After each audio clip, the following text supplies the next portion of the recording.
warahmatullahi wabarakatuh. Bismillahirrahmanirrahim. Alhamdulillahirabbil alamin. Wassalatu wassalamu ala asyrafil anbiya'i wal mursalin. Sayyidina wa habibina Muhammadin sallallahu alaihi wasallam.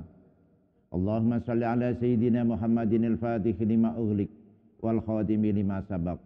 Nasiril haqqi bil haqq wal hadi ila siratikal mustaqim. Wa ala alihi wa sahbihi haqqa qadrihi wa miqdarihil azim. Pemirsa yang dirahmati Allah, hari-hari ini adalah hari-hari yang sangat menentukan di dalam prosesi ibadah puasa di bulan Ramadan ini. 10 hari terakhir adalah bagian yang sangat genting. Di saat tenaga kita mulai menurun, ketahanan fisik kita juga menurun, tetapi disinilah ujian yang harus kita terima, ujian yang harus kita jawab dengan meningkatkan ibadah kita kepada Allah Subhanahu wa taala. Karena memang janji Allah pada 10 hari terakhir ini adalah kita akan terbebas dari api neraka. Oleh karena itu, para jamaah sekalian, para pemirsa yang dirahmati Allah, marilah 10 hari terakhir ini kita manfaatkan sebaik-baiknya untuk meningkatkan kualitas keberagamaan kita, meningkatkan kualitas keimanan kita kepada Allah Subhanahu wa taala. Sehingga dengan demikian kita akan diberikan predikat oleh Allah sebagai orang-orang yang bertakwa. Satu di antara indikator orang yang bertakwa adalah orang yang senantiasa memelihara imannya. Dan dalam rangka memelihara iman ini akan bisa diketahui dengan indikator sholatnya. Pemirsa, Gusti Kanjeng Nabi Muhammad sallallahu alaihi wasallam dawuhaken, wa qala lan ngendika sapa Allah sapa Kanjeng Nabi Muhammad sallallahu alaihi wasallam, likulli syai'in alamun, bahwa kedue saben-saben suwiji alamun iku ana genderane. Ai liwaun tegese bendera. Wa alamul imani utawi genderane iman, benderane iman, as-sholatu iku salat. Dawuh Kanjeng Nabi bahwa ketika kita menyatakan diri sebagai orang yang beriman, maka bisa dilihat sejauh mana ketaatan kita di dalam mengerjakan sholat. Karena sholat inilah yang menjadi media komunikasi antara sang Khalik dengan makhluk, antara sang makhluk dengan sang Khalik. Pemirsa yang dirahmati Allah, di dalam kerangka ini kita ingin memperlihatkan betapa kita sebagai orang Islam ini harus menunjukkan apa yang akan menjadi persembahan kita kepada Allah Subhanahu wa taala. Persembahan itu tidak lain adalah sholat kita. Nah, sejauh sholat kita ini bagaimana kita bisa memperbaikinya dengan sebaik-baiknya kita bersolat. Gusti Kanjeng Nabi Muhammad sallallahu alaihi wasallam ngendika, wa qala lan ngendika sebab Gusti Kanjeng Nabi Muhammad sallallahu alaihi wasallam, ittaqullaha bis shalah. Ittaqullaha wa diya sira kabeh bis sholati ing dalam salat. Jadi kita diperintahkan oleh Kanjeng Nabi kita, oleh junjungan kita, bahwa kita harus senantiasa mengerjakan sholat. Diulangi lagi, ittaqullaha fis shalah, sampai 3 kali, ittaqullaha fis shalah. Perintah Gusti Kanjeng Nabi terhadap kita semuanya umat Islam atas kemampuan kita, atas istiqomah kita, atas mudawamah kita terhadap pekerjaan sholat ini adalah sesuatu yang sangat diprioritaskan. Sesuatu yang sangat diwanti-wanti oleh Gusti Kanjeng Nabi. Jangan sampai kita ini meninggalkan sholat. Karena sholat ini pada hakikatnya adalah kita mengecas, kita akan melakukan apa yang kita kenal kalau di dalam dunia teknologi itu kita menginstall apa yang ada di dalam diri kita.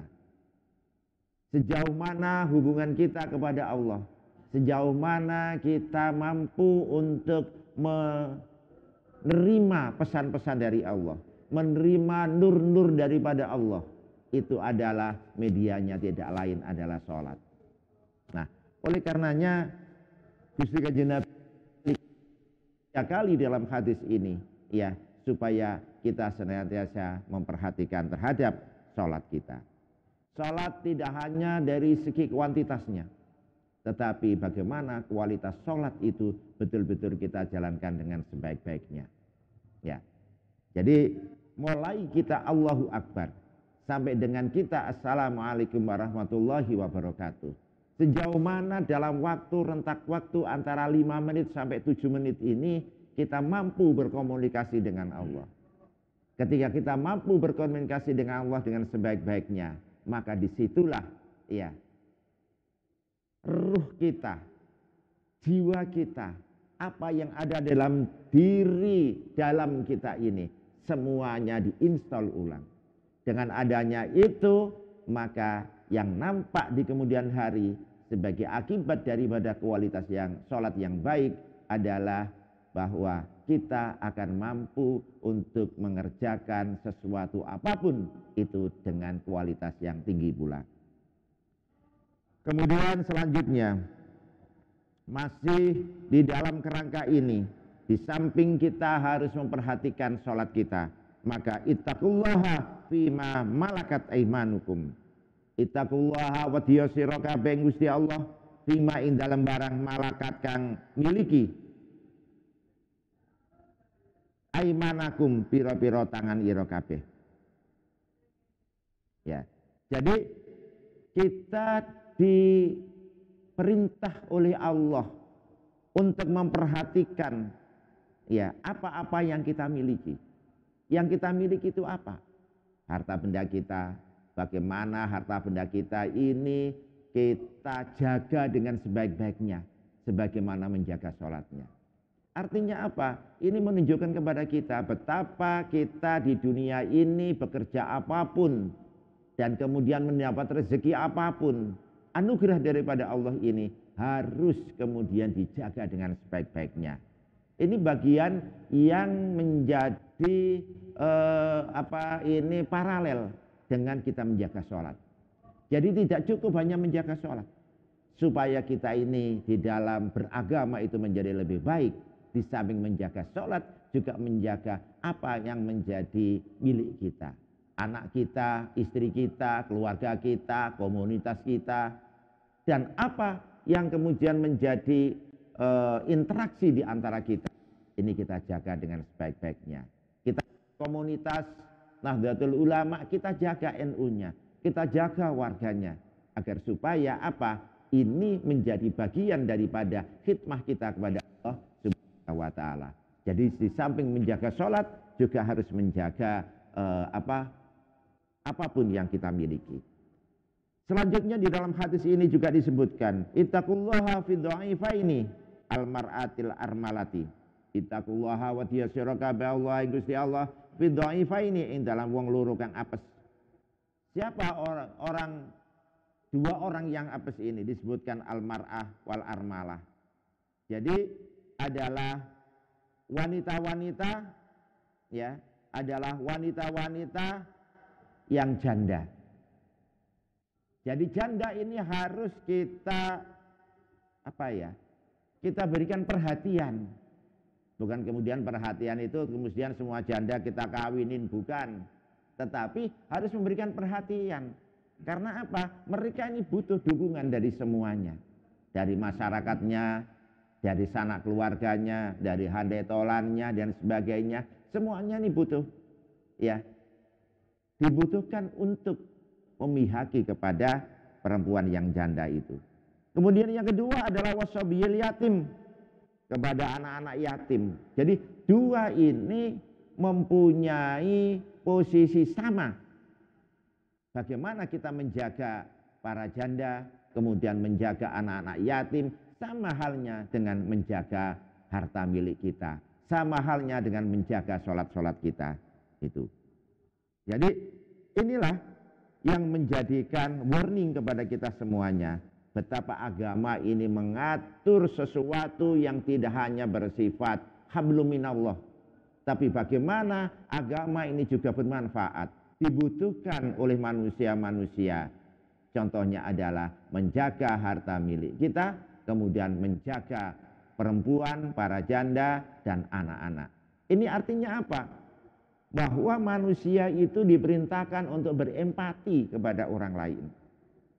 Jadi tidak cukup beragama itu untuk dirinya sendiri, tidak cukup, sama sekali tidak cukup. Ya, hanya sholat, tok mulai pagi wiritan, tok mulai begitu sampai malam, enggak. Ya, kita bekerja di pasar, kita bekerja di kantor, kita bekerja dimanapun, itu juga bagian daripada melaksanakan perintah Allah.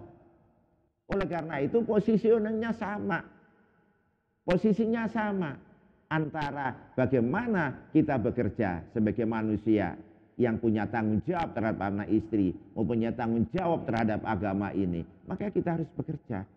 Sehingga dengan demikian bekerja kita itu menjadi bagian daripada ibadah kita.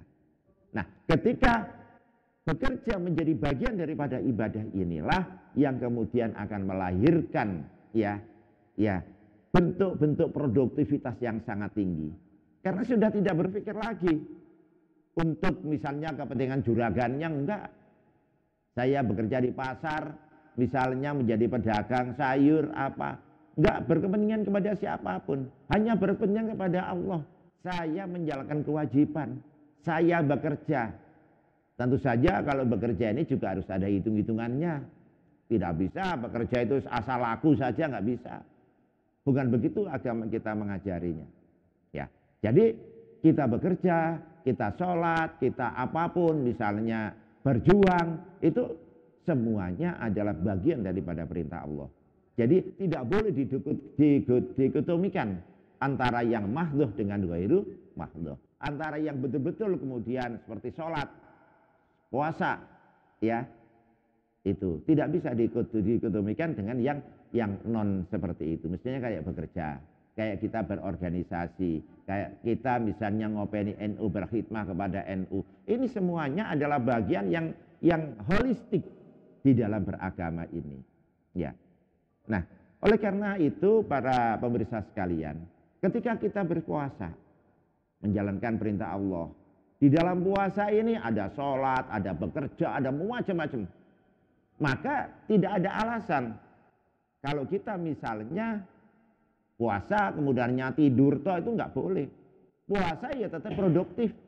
Yang bekerja di pasar ya tetap di pasar, yang bekerja di kantor ya tetap di kantor, dan lain sebagainya. Karena ini tadi, ya, karena ini tadi kita kalau misalnya menjaga janda-janda, menjaga anak yatim, kemudian jago kayak hansip begitu, kayak apa, security, jago nang anak omai, bukan begitu. Menjaga itu adalah menjaga kehormatan mereka, menjaga bagaimana ekonomi mereka dan sebagainya. Bukan hanya sekedar menjaga untuk tidak dijahili oleh orang lain. Oleh karena itu ini adalah penting kita memahami agama ini secara holistik, ya, tidak hanya parsial-parsial. Agama seakan-akan hanya dimaknai sebagai sholat, sebagai puasa, tidak.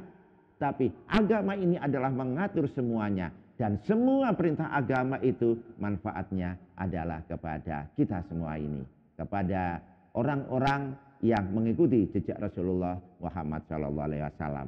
Mudah-mudahan puasa kita, sholat kita, tadarus kita, dan pekerjaan kita ya senantiasa mendapatkan petunjuk hidayah dari Allah SWT, sehingga yang kita lakukan ini benar-benar diterima oleh Allah Subhanahu wa taala. Demikian, ada kurang lebihnya mohon maaf. Wallahul muwaffiq ila aqwamit thoriq. Wassalamualaikum warahmatullahi wabarakatuh.